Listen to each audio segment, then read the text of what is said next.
समस्त को नमस्कार। मु डॉक्टर शेष किसान, chemical scientist, founder and CEO of doctor शेष किसान फार्मा प्राइवेट लिमिटेड। आपनको ऊपर फिल्म की आसुची जहाँ जना पड़छि टाइटल भी तो आपनको रियल लाइफ स्टोरी ऊपर हेछि कोन कहबे? मु मते स्टार्टिंग रे जेतेले रश्मिता धल प्रोडक्शन हाउस मो पाकु आसथिले से जेतेले कहिथिले मते ऑफरटा देथिले कि ने मुझे आपण गोटे मुवी तैयारी करने को चाहूँ तो से दिन मत बहुत खुशी लगी पाखापाखि 6 मास रु वर्षे हे आम से अप्रोच कले तो से भितर आम स्क्रिप्ट राइटिंग वगैरह बहुत सारा जिनस हो सारे तो स्टार्टिंग रु जाणी मत एति बहुत खुशी लगे आपण मैंने टी बोधे जिते मीडिया भाई मैंने अच्छा मो लाइफ स्टोरी कवर कर जोटा कि एबे भी यूट्यूब रे आपण मैंने पाइपर तो सहीटा को किंतु रियल जिनसटा सेते लोक मैंने फिल करेंगे जिते से रियल जिनसटा को देखिए। मु तो केवल कहानी 5 मिनट भितर कहूँ जोटा कि सब जाक लाइफ स्टोरी कहवा टे इम्पॉसिबल।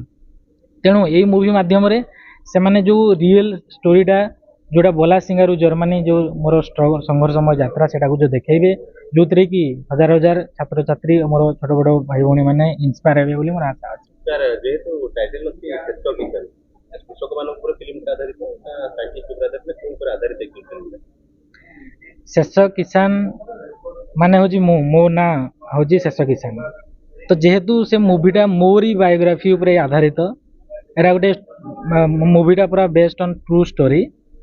तेणु मो ना ही टाइटल देइचंदी मूवीर ना ताकि